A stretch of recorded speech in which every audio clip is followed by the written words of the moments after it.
باللہ من الشیطان الرجیم بسم اللہ الرحمن الرحیم۔ سورہ نساء کی آیت 110 اور 111 112 تین آیات ہیں۔ وَمَن يَعْمَلْ سُوءًا أَوْ يَظْلِمْ نَفْسَهُ، اور جو شخص یعمل یفعل مضارع واحد عمل کرتا ہے یا عمل کرے گا، سوءً برا، سین یا حمزہ سیاہ جو چیز اچھی نہ لگے، برا لگے، سوءً برا عمل کرے، او یظلم نفسہ یا ظلم کرے اپنے آپ پر، نفسہ نون فی نفسہ خود اپنے آپ پر ظلم کرے، ثم یستغفر اللہ پھر وہ طلب کرے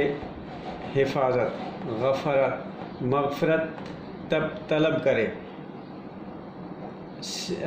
الف سین تے کے اضافے کے ساتھ باب استفعال میں ہے، طلب کرنا کی خصوصیت اس میں پائی جاتی ہے، اور دل کی مائگی کے ساتھ، یعنی خلوص دل کے ساتھ اور خود بڑھ کے آگے وہ طلب کرے مغفرت، تو یجد اللہ تو اللہ کو پائے گا، وجدن سے ہے پانا، یجد وہ پائے گا، وہ پاتا ہے، مضارع یعمل کی طرح، یظلم یستغفر یجد یہ مضارع کے صیغے ہیں، وہ پائے گا اللہ کو، ہا پہ زبر ہے تو یہاں مفعولی حالت میں ہے، اللہ کو پائے گا، کیا پائے گا؟ غفور الرحیمہ، غفور تحفظ دینے والا، غین فیرے، اور رحیمہ اور پرورش کرنے والا، نشو و نما دینے والا، رحمیم، یعنی جو اس نے خطا کی، جو اس نے ظلم کیا اپنے آپ پر، اس کی کمی پوری کرنے والا، اس کی نشو و نما کے ذریعے۔ تو یہ ایک اصول ہے کہ جس سے جو خطا سرزد ہوتی ہے وہ اسی کا ہی خود اس کا سزاوار ہوتا ہے، اور اگر وہ دنیا کے قانون کے تحت، دنیا کے اصول کے تحت اپنے آپ کو بچا بھی لے تو وہ اللہ کے قانون سے اور آخرت میں وہ نہیں بچ سکتا۔ اس کا ازالے کا ایک ہی طریقہ ہے کہ یستغفر اللہ، اور وہ کہ وہ اپنی اصلاح خود کر لے۔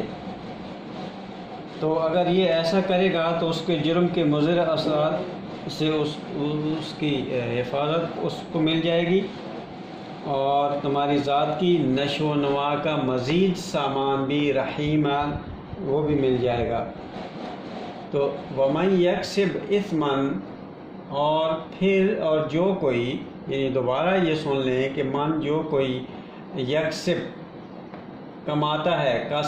کسبت سے ہے، یکسب یفعل یعمل یکسب ایک ہی صیغہ ہے، یجد ایک ہی صیغہ ہے، جو کماتا ہے، اسم کماتا ہے، تو یہ اس اسم جرم ہو گیا، تو فَإِنَّمَا يَكْسِبُهُ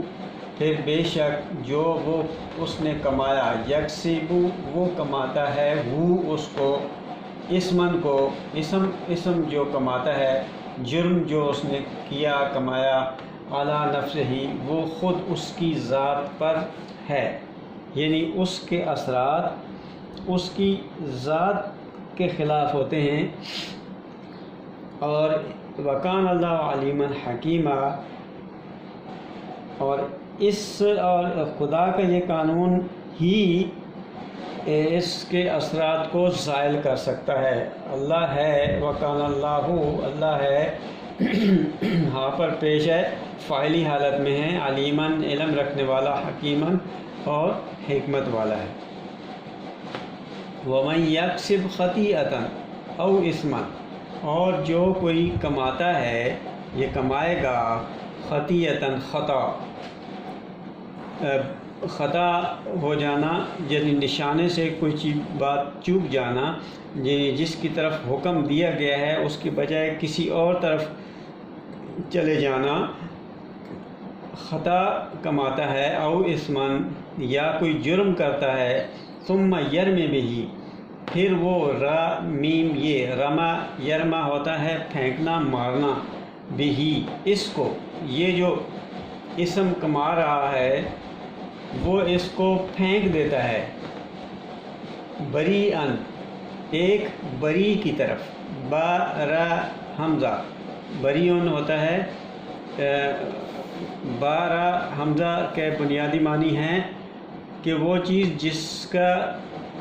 اس سے جو اس کی غیر ہوں اس سے تعلق نہ ہو، یعنی ایک بے گناہ شخص جس کا اس گناہ سے تعلق نہ ہو، اس جرم سے کوئی تعلق نہ ہو، اگر وہ اس کی طرف الزام لگا دیتا ہے، اس کی طرف پھینک دیتا ہے، یرمی کر دیتا ہے، یعنی اس کو رما جیسے تیر مارتے ہیں پتھر پھینکتے ہیں اس کی طرف پھینک دیتا ہے، تو فقد احتمل تو پس تحقیق یقیناً احتمل بہتانن اس نے ہا میم لے لام جیسے اہتمام میں ہوتا ہے اس کے اندر شراکت ہے، تو اسی طرح احتمال بھی ہے، اس نے حمل سے ہے اٹھانا، اس نے اٹھایا، اس میں بھی شراکت ہے، یعنی کسی دوسرے کا بوجھ اٹھایا، بہتانن بہتان اٹھایا، و اثمن فقد احتمل پس اس نے بہتان اٹھایا، و اثم مبینہ اور جرم مبینہ واضح بڑا، بے یہ نون بین سے ہے، واضح اور بڑا جرم اس نے کر لیا۔